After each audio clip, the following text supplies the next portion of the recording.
Queridos alunos, o meu abraço. Espero que vocês tenham aproveitado bem a aula passada. Qualquer coisa, vocês, por favor, me mandam mensagem. Fala comigo se quiser alguma coisa que eu não falei que vocês gostariam de saber.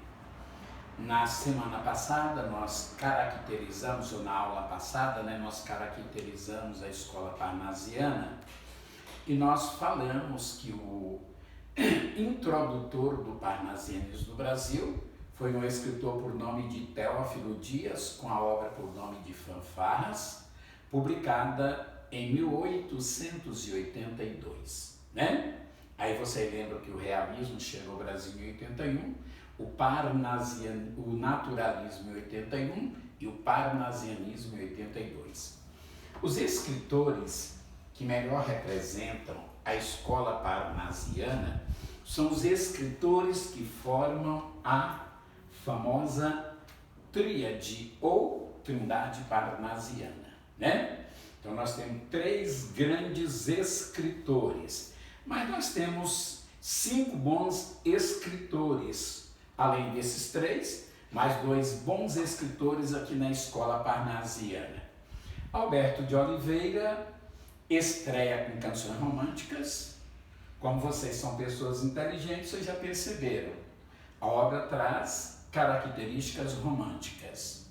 Ele não foi criticado, porque o romantismo apresentado por ele aqui é um romantismo crepuscular de fins de tarde. Não era realmente o que ele queria, embora você vai encontrar a influência dos escritores românticos na obra dele, Mas observe o seguinte, a adesão dele ao parnasianismo acontece com a obra Meridionais, E aí ele tem uma série muito grande de obra dividida em 4 grupos. Então ele tem Canções Românticas, Sonetos e Poemas, Por Amor de uma Lágrima, Livro de Ema. Então, muitos livros esse rapaz escreveu. É o mais ortodoxo dos poetas parnasianos brasileiros. É o que mais se ligou às normas técnicas da escola, às formas técnicas da escola, foi esse rapaz. Aí você me pergunta, ele é o mais lido? Não. Ele é o menos lido, ele é o mais impopular da escola. Por quê? Porque quando o poeta alcança a objetividade e a frieza da escola parnasiana, o que vai acontecer? Vai acontecer que ele não vai te dar grande prazer na leitura, Então, por isso, ele é o menos lido, o menos reeditado. É esse rapaz, Ele é um poeta objetivo, impessoal, tudo na obra dele parecia inicialmente estar muito distante, impassível, frio, é o poeta geladeira, Pela impassibilidade, pela frieza.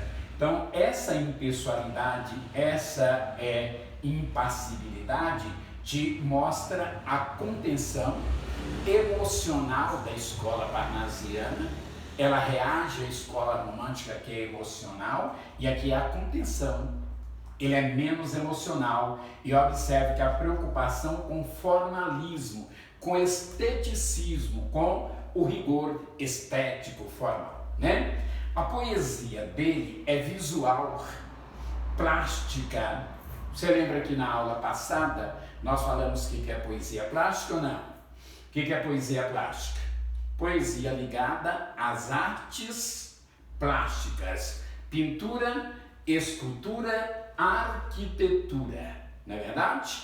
Pintura, escultura, arquitetura. Os poemas célebres desse rapaz são os poemas Vaso Chinês, Vaso Grego, O Muro, O Leque, Então observe que são os poemas famosos desse rapaz. Vaso Chinês e Vaso Grego são os mais famosos. O último, aliás, o penúltimo escritor parnasiano a cair na UNB foi o Alberto de Oliveira com Vaso Grego, Então observe que eu sou o penúltimo, depois eu conto para vocês quem foi a última pessoa a ser cobrado pela UNB, né? Então observe que a poesia dele, ela é plástica, ela é descritiva. Curiosamente, esses poemas, vaso chinês, vaso grego, muro, leque, são famosíssimos, mas o poema que eu mais gosto dele é um poema por nome de O Ninho, né?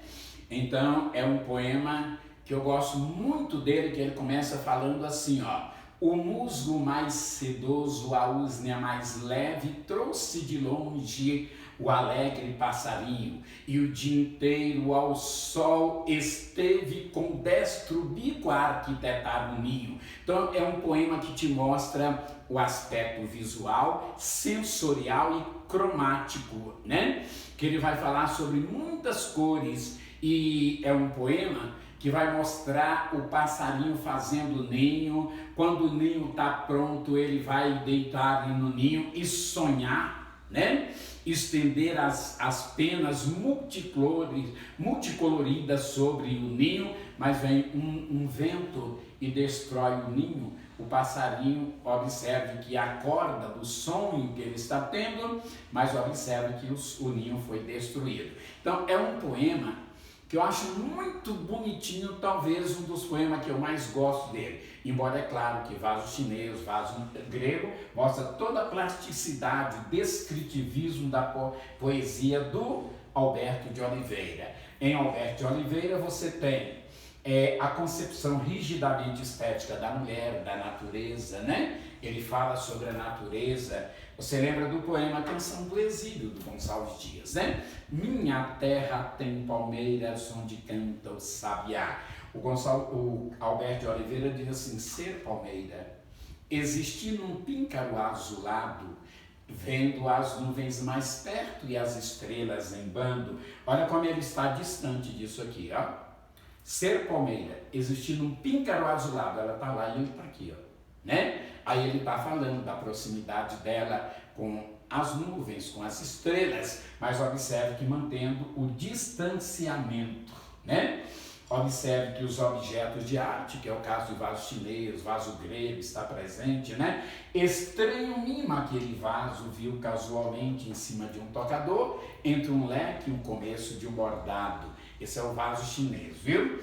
Observe que esse rapaz, ele vai ser eleito príncipe dos poetas brasileiros, viu? Ele é o segundo poeta a ser eleito príncipe. Depois eu te conto quem foi o primeiro. Então ele é eleito príncipe dos poetas brasileiros. Observe vocês que dos poetas parnasianos, o que mais sofreu foi esse. Por quê? Porque ele viveu mais que os outros, né? Ele morre em 1937. Então observe vocês que em 1922, ele morre em 1937, em 1922, o que acontece? Nós tivemos a Semana de Arte Moderna, né? E a Semana de Arte Moderna criticou os poetas parnasianos, né? Inclusive, você lembra do poema Os Sapos, do Manuel Bandeira, que ridiculariza os parnasianos, e eu acredito que o professor Marcelo já tenha falado isso para vocês, né?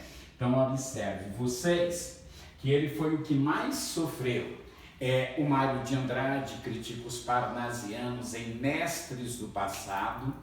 Mário de Andrade escreve uma carta aberta ao príncipe dos poetas, que é o Alberto de Oliveira, né?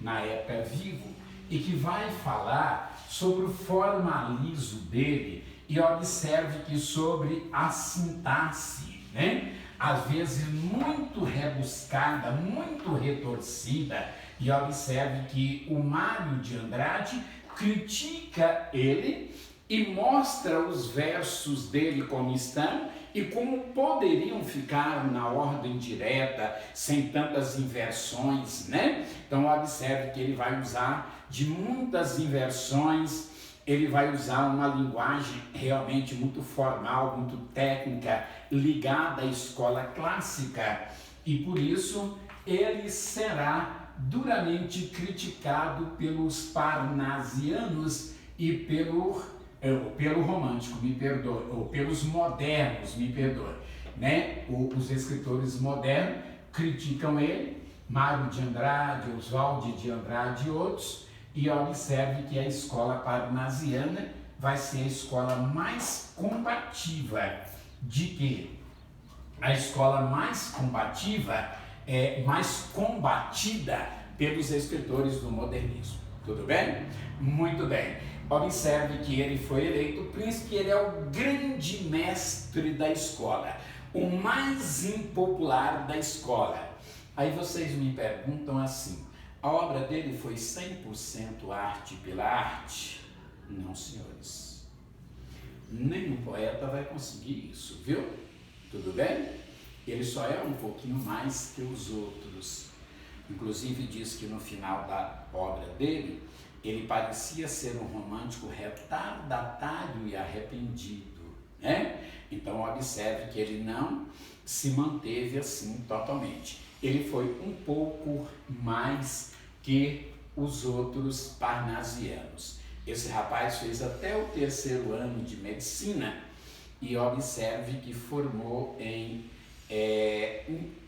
farmácia, né? Então ele formou em farmácia e fez até o 3º ano de medicina. Aí você me pergunta assim, ele viveu do curso que ele formou? Viveu não. Ele viveu do funcionalismo público, da magistratura, ele foi professor, não é verdade? Ele foi professor, foi funcionário público, foi jornalista, então ele viveu disso aí, tudo bem? E menos de que da profissão dele, do curso dele de farmácia, ele não viveu realmente disso. Depois você tem esse rapaz aqui, Raimundo Correia. Raimundo Correia estreia com esse livro aqui, ó, Primeiros Sonhos. Primeiros Sonhos. Primeiros Sonhos, o que vai acontecer? Ele vai ser criticado. Por quê? Porque o título já sugere a característica o quê? Romântica. Não é verdade? Sonho não te leva ao romantismo? A característica mais marcante da escola romântica é o sonho.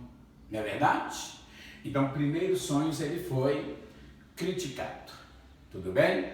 Depois, ele vai fazer a sua adesão à escola parnasiana com um livro por nome de Sinfonias. Viu? Livro por nome de Sinfonias. Sinfonias te lembra música, não é verdade? E observe que música pode te dar ideia de alegria, a menos que seja o Requiem, que é a música dos mortos, aí é outra história. Mas música pode te dar ideia de quê? De nostalgia, ou de alegria, ou de sonho, né? Os poemas desse livro são pessimistas, são tristes, como sempre aconteceu com esse rapaz, né? Observe que depois nós vamos encontrar aleluias. Você deve lembrar que aleluias é uma licença poética, não é verdade? Porque essa palavra não existe no plural, tudo bem? Essa palavra só existe no singular. Não existe aleluias, existe aleluia, tudo bem? E aleluia, o que acontece? É uma palavra universal. Em qualquer parte do mundo onde você estiver, você pode falar aleluia, que todo mundo sabe o que é, né? Deus seja louvado. Tudo bem? Muito bem. Depois versos e versões e depois uma coletânea, né? Por nome de poesias, além de os melhores poemas, que você vai ter esse livro, os melhores poemas de Raimundo Correia, né? Antologia poética do Raimundo Correia, você vai encontrar isso também, viu? Muito bem. Esse rapaz, ele é o quê? Ele é popularmente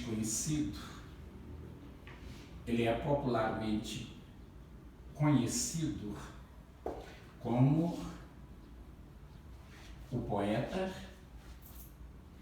das pombas, né?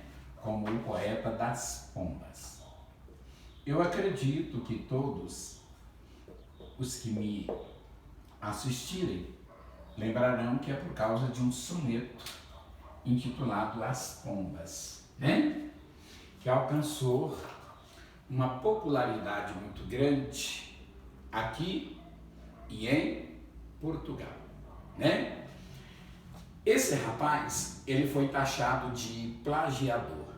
Luiz Murat foi um crítico literário que vai falar que a obra dele era plágio de escritores franceses, de escritores populares do Nordeste, né?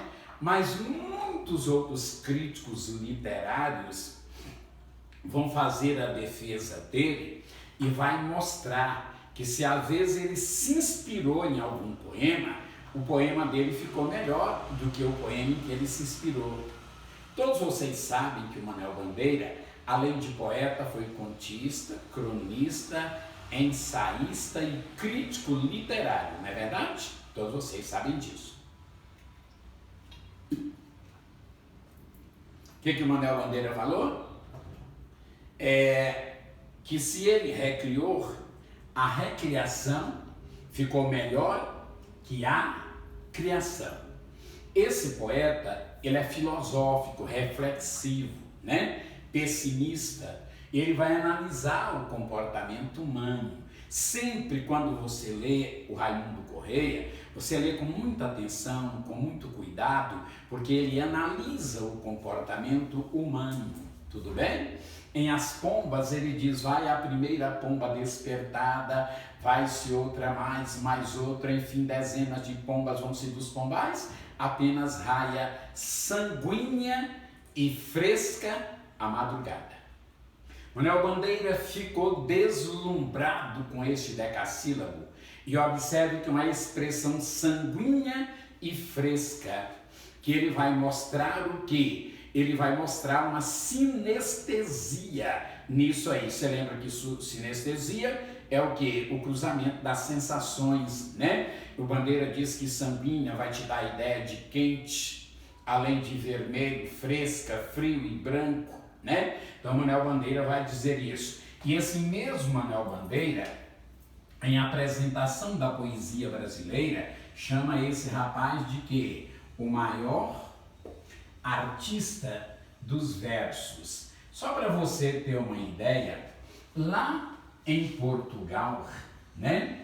Lá em Portugal, nós vamos ter um escritor por nome de Antônio Nobre, e esse Antônio Nobre ficou tão impressionado com o que, meus filhos? Com a poesia desse rapaz, com o poema As Pombas, que ele vai escrever um poema usando o seguinte verso: sanguínea e fresca madrugada clara, tá certo? O Raimundo Correia diz apenas raia sanguínea e fresca madrugada, e o Antônio Nobre diz raia sanguínea e fresca madrugada clara. A única coisa que aconteceu é que o Antônio Nobre acrescentou o adjetivo clara ao verso de quem? Ao verso do Raimundo Correia, né? Então observe que o Bandeira vai chamá-lo de o maior artista dos versos, né? Meus filhos, a poesia desse rapaz, ela é uma poesia o quê? Ela é uma poesia filosófica, né? Ela é uma poesia filosófica, ela é uma poesia pessimista. Por isso que eu falei para vocês que é preciso de muita atenção na obra desse rapaz, porque a poesia dele é reflexiva, é filosófica. No poema As Pombas, ele vai falar que ele diz assim, ó, que as pombas de manhã vão-se dos pombais, mas à tarde, ruflando as asas, elas voltam aos pombais. E ele diz que nós, vê se isso é verdade, meus filhos, por favor, no jardim da nossa adolescência, soltamos os nossos sonhos, que vão céleres como voam as pombas dos pombais. As pombas, ruflando as asas, aos pombais voltam, e elas, as ilusões, aos corações não voltam mais. Vê se isso é verdade. Reflete um pouquinho na sua vida.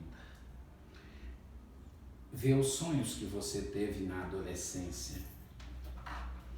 Vê coisas que você pensou que seria o ideal para a sua vida e que depois você viu que não era o ideal, que não era isso que você queria. Não é verdade? Você lembra do Alberto de Oliveira? Fez até o 3º ano de medicina. Possivelmente, ele sonhou em ser médico, né? Ele concluiu o curso? Não. De repente ele viu que aquilo não era o que ele queria. Depois ele fez farmácia, e eu falei para vocês que ele não viveu do curso de farmácia. Possivelmente esse rapaz poderia ter feito talvez letras, porque ele foi professor, ou direito, não sei, mais ligado a humanidades, né? Mas às vezes nós temos um sonho e pensamos em realizá-lo, e às vezes o realizamos e depois chegamos à conclusão que não valeu a pena. A poesia dele é o que, meus filhos? Filosófica, reflexiva, pessimista. Observe que tem um poeta que mais tarde vai pegar isso aqui, ó, Augusto dos Anjos, né? Você lembra desse rapaz, lá do pré-modernismo? E observe que isso aqui também, ó, vai aproximar o Raimundo Correia da poesia simbolista. Às vezes o Alberto de Oliveira também, mas nenhum deles teve a preocupação em acampar, em aceitar a poesia simbolista, viu? Eu vou falar isso para vocês futuramente, né?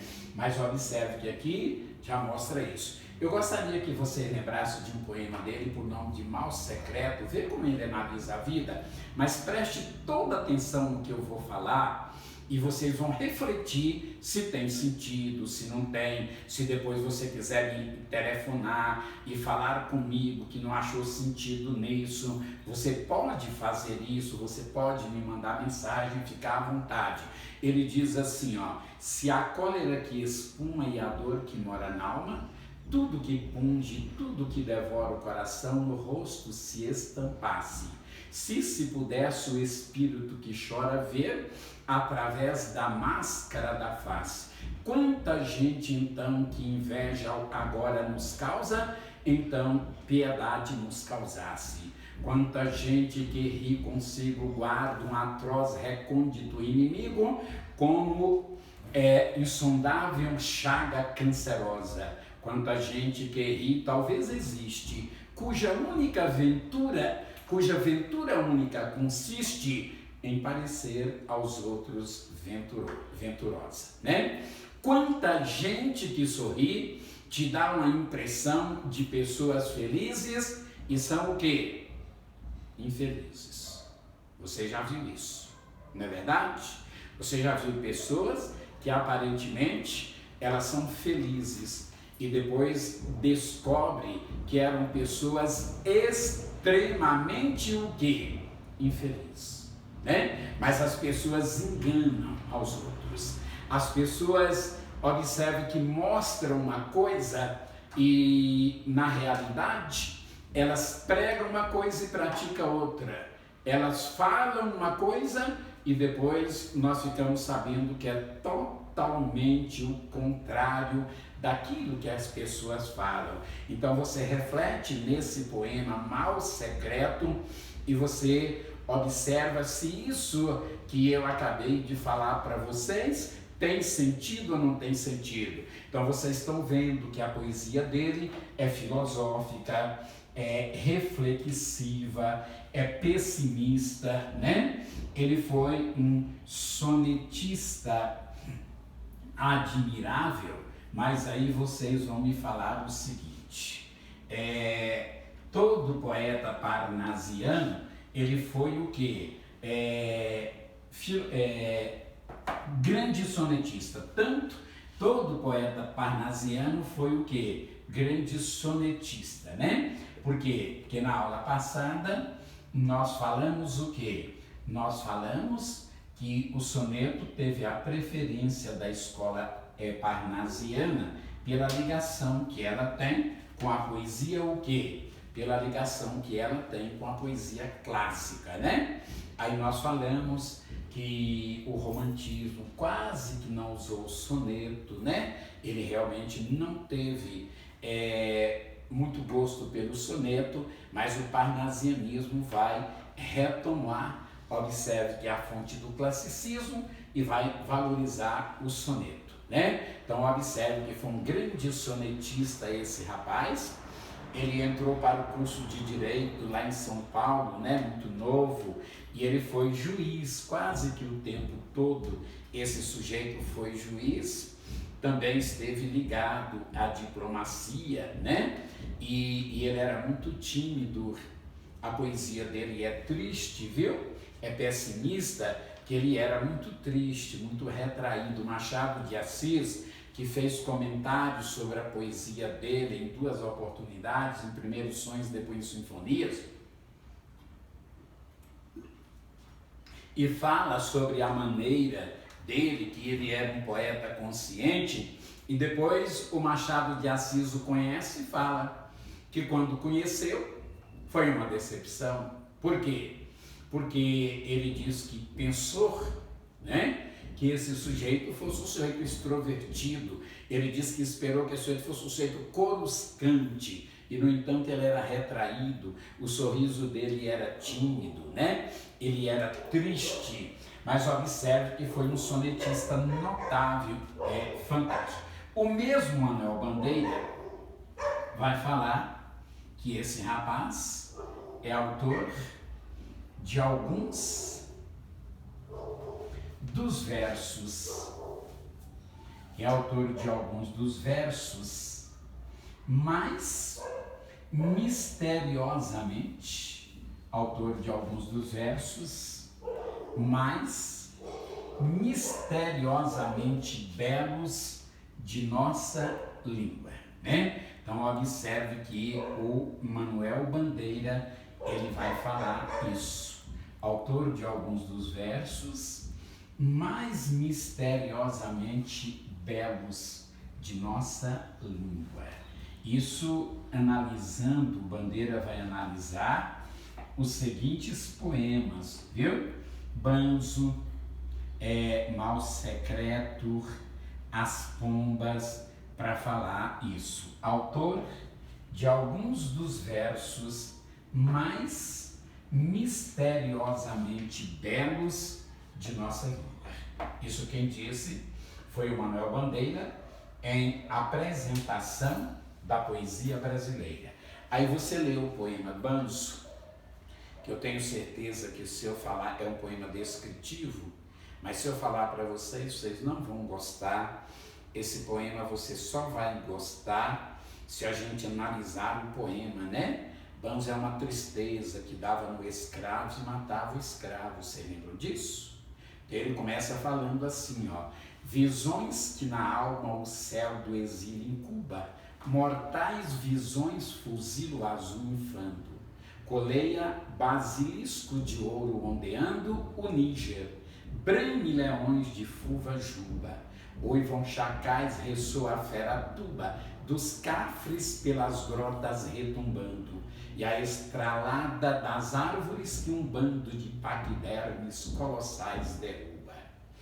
Como guarás nas rubras penas dorme em ninho de sangue o sol culto, fuma o saibro africano incandescente, vai com a sombra crescendo o vulto enorme do baobá, e cresce na alma o vulto de uma tristeza imensa, imensamente.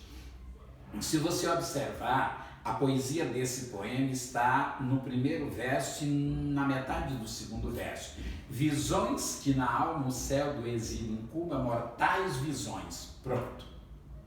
Agora vai ser a lembrança da África. O escravo está fora da África e essas visões são mortais, e ele vai lembrar de que do seu país, ele vai lembrar do baobá, aquela árvore grossa, não é verdade, gigantesca. Ele vai lembrar do barulho, que vai te dar essa sensação, a estralada das árvores que um bando de paquidermes colossais derruba, te dando ideia de elefantes andando na mata, aquele barulho ensurdecedor, né? Aí ele vai te falar dos cafres, te lembrando que possivelmente da região do escravo, a cafrária, né? E ele vai lembrar do pássaro. O guarás é um pássaro de penas cor de sangue, de penas vermelhas, como o guarás nas rubras penas dorme em ninho de sangue o sol oculto, a hora que o sol vai entrando, né? O sol avermelhado, o pássaro também com as penas avermelhadas, né? E aí, nessa hora, o escravo na beira da do rancho dele, quase que eu erro aqui falando em calçada, do rancho, ele fuma o saibro africano, cachimbo feito de barro, né? Incandescente, e observe que a sombra do baobá vai crescendo, e aí o poeta diz, cresce na alma o vulto. Na alma de quem? Do escravo que está fora da África, que está com nostalgia, com a doença nostálgica, e cresce na alma o vulto de uma tristeza imensamente. Você observa que ele usa um advérbio, um adjetivo e um advérbio de significação idêntica para mostrar o sofrimento do escravo, a morte do escravo. É um poema belíssimo, mas é um poema difícil, às vezes, de ser entendido, se você não tiver em mãos e não tiver, às vezes, um certo conhecimento e um dicionário também para ir pesquisando as palavras que você não conhece, né? Então, observe que esse Raimundo Corrêa, ele é muito bom poeta, um poeta realmente que vale a pena ler, foi taxado de plagiador, mas depois, o que acontece?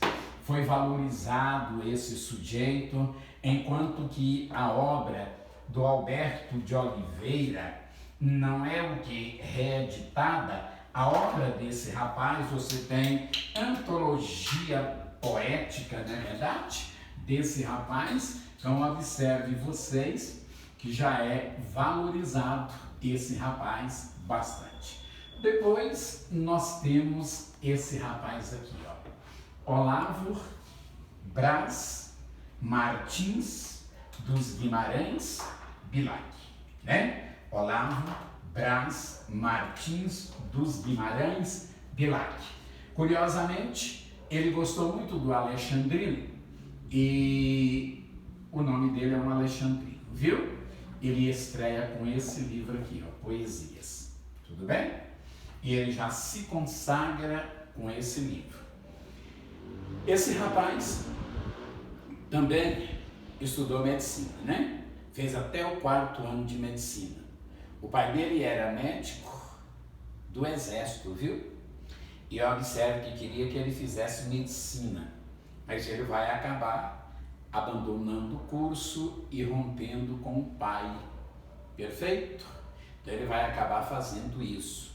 Ele vai viver do jornalismo, do funcionalismo público, né? Ele era inspetor escolar e ele publica esse livro aqui, ó, Poesias Infantis, né? Poesias Infantis.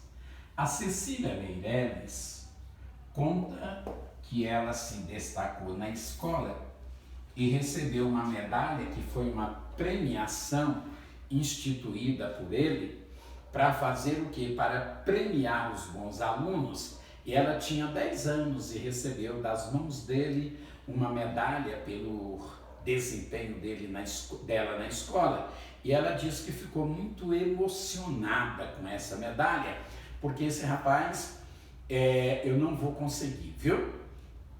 Eu vou te dizer assim, ele foi muito famoso na época dos avós, bisavós de vocês, tá certo? Então ele foi muito famoso.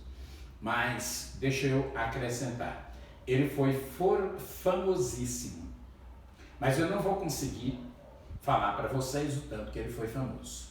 Então observe que foi poesias infantis. Ele mostra o quê? Ele mostra o conhecimento, o aspecto didático e pedagógico da sua poesia.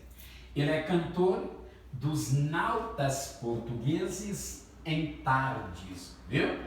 E ele é cantor da natureza em tarde. Perfeito? Essas são algumas das suas obras. Esses escritores, todos eles, vocês estão percebendo, eles falaram sobre a natureza, viu? Aí você fala assim, mas a natureza não foi falada na escola romântica? Foi, mas foi também na escola Árcade. Então observe que a natureza aqui te lembra o quê? Te lembra a natureza no arcadismo, né? Pela objetividade, tá certo? Esse rapaz aqui, ó, ele foi eleito o primeiro príncipe dos poetas brasileiros, viu? O Alberto de Oliveira foi eleito que príncipe depois da morte desse escritor aqui, ó, do Olavo Bilac, né? Então observe que o primeiro príncipe dos poetas brasileiros foi esse rapaz aqui, né? Deixa eu te lembrar uma coisa, deixa eu te falar uma coisa. O Alberto de Oliveira foi eleito príncipe e, além de ser eleito príncipe, ele foi também eleito presidente da Academia Brasileira de Letras, viu? O Alberto de Oliveira foi eleito presidente da Academia Brasileira de Letras. Ele renunciou no mesmo dia que ele foi eleito, ele renunciou, ele não quis aceitar isso aí. Mas o título de príncipe ele aceitou. Esse aqui foi o primeiro a ser eleito, para vocês terem uma ideia da importância desse rapaz, né? Era um sujeito altamente o quê? Eloquente. Ele foi o quê? Um grande orador. Ele falava muitíssimo bem, né?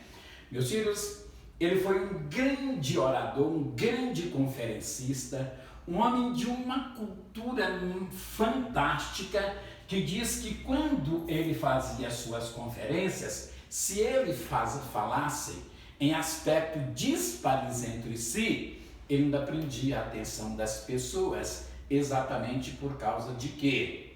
Da sua eloquência. Então foi um sujeito muito eloquente esse rapaz, né? Observe vocês que ele foi lírico, tudo bem? Ele foi lírico, que mais? Nacionalista e épico. Então ele foi lírico, nacionalista e épico. A primeira coisa que você tem que pensar é o seguinte: o poeta parnasiano, o lirismo dele tem que ser comedido. Você lembra do poema Os Sapos, do Manuel Bandeira? Estou farto do lirismo comedido. Não é isso? Lirismo comedido. Parnasiano tem o lirismo comedido, e às vezes o Bilac não fez isso. Preste atenção, toda atenção. O poeta parnasiano não pode ser nacionalista. Se eu sou nacionalista, o meu eu entra para a obra de arte e eu não posso deixar que isso aconteça. O poeta parnasiano tem que manter um distanciamento em relação àquilo que ele compõe, né? O poeta parnasiano pode ser épico, porque isso aqui é uma herança clássica, você lembra disso, né? E ele escreveu o poema épico que já foi até adaptado para o cinema, que é o Caçador de Esmeraldas, mas ele também não conseguiu toda a objetividade nesse poema. Observe que isso aqui, ó, vai mostrar, vai fazer com que o Bilac seja muito popular, certo? Tem muitos poemas, eu vou te lembrar um fragmento aqui. Criança, ame com fé e orgulho a terra em que nasceste, tu não verás país nenhum como este. Está vendo como ele está exaltando a sua pátria? Então observe vocês que ele vai ser o que, meu filho? Esse rapaz, ele vai apresentar o que? Ele vai apresentar resíduos românticos, não é verdade? Ele apresenta resíduos românticos. Aí você fala assim, ele é romântico ou parnasiano? Parnasiano com resíduos românticos, tudo bem? Existe romântico, que já mostra característica de outra escola, né? Ou do passado, já antecipando o futuro. E observe o Castro Alto, por exemplo, já mostrou característica da escola realista, né? E esse aqui, ele é o quê? Ele é parnasiano com resíduo romântico. Tudo bem? Muito bem. Esse rapaz, ele é o cantor cívico. Ele é o cantor cívico de quê, meus filhos? Ele é o cantor cívico da bandeira. Cantor cívico da bandeira e de que mais? E das armas nacionais. Cantor cívico da bandeira e das armas nacionais. Você lembra e não pode deixar de lembrar de uma coisa. O Bilac, olha só, é o cantor cívico da bandeira, das armas nacionais. Olha mais que ele é, meus filhos. Ele é autor de quê? Ele é autor do hino à bandeira, né? Então observe que ele é o autor de quê, meus filhos? Do hino à bandeira, né? Agora que eu gostaria de estar presente com vocês para fazer uma pergunta olhando assim nos olhos de vocês. Você lembra do hino à bandeira? Vocês sabem o hino à bandeira? Eu tenho certeza que a maioria não sabe o hino à bandeira, né? O que passou no Bilac, o patriotismo, o nacionalismo está faltando em nós hoje. Mas o hino à bandeira é muito bonito, né? Diz assim, ó: salve lindo pendão da esperança, salve o símbolo augusto da paz. Eu sei, bonito demais isso aí, né? Então ele é autor do hino à bandeira, esse rapaz, né? Como é que ele é conhecido popularmente? Ele é chamado de quê, meus filhos? Ele é chamado de o poeta das estrelas, né? Ele é chamado de o poeta das estrelas, tudo bem? Enquanto ele é chamado de poeta das estrelas, o Raimundo Corrêa é chamado de o poeta da lua, né? Tá certo? Ele gostou muito de falar sobre o firmamento, sobre a lua, sobre as estrelas e principalmente sobre a lua, né? Você lembra do poema Ouvir Estrelas, né? Ora direis ouvir estrelas, certo, perdeste o senso. Eu vos direi, no entanto, que para ouvi-las muitas vezes desperto e abro a janela pálido de espanto e conversamos toda noite, enquanto a Via Láctea como um palho aberto cintila. Direis agora, treslocado amigo, que conversa com elas, que sentido tem o que dizem quando estão contigo? E eu vos direi, no entanto, amai. Amai para entendê-las, pois só quem ama é capaz de ter ouvido, capaz de ouvir e de entender estrelas. Se você observar direitinho, se eu levanto à noite e vou conversar com as estrelas, eu estou sendo o quê? Subjetivo e não objetivo. Tudo bem? Então observe que eu estou sendo subjetivo. Se eu estou sendo subjetivo e não objetivo, o que acontece? Acontece que eu estou fazendo o quê? Afastando da escola parnasiana e me aproximando da escola o quê? Da escola romântica, não é verdade? Então ele aproxima da escola romântica, ele apresenta resíduos românticos. E aí você me pergunta assim, mas ele foi bom poeta parnasiano? Meus filhos, foi. Ele é o autor de quê? Ele é o autor do hino da escola, né? O hino da escola. Eu não sei se você lembra, mas o hino da escola parnasiana é esse poema aqui, ó, Profissão de Fé, viu? Profissão de Fé. Nesse poema, ele é o quê? Nesse poema, ele é perfeito, viu, meus filhos? Nesse poema aqui, ó, ele volta para a antiguidade clássica, não é verdade? Você lembra o que ele começa falando?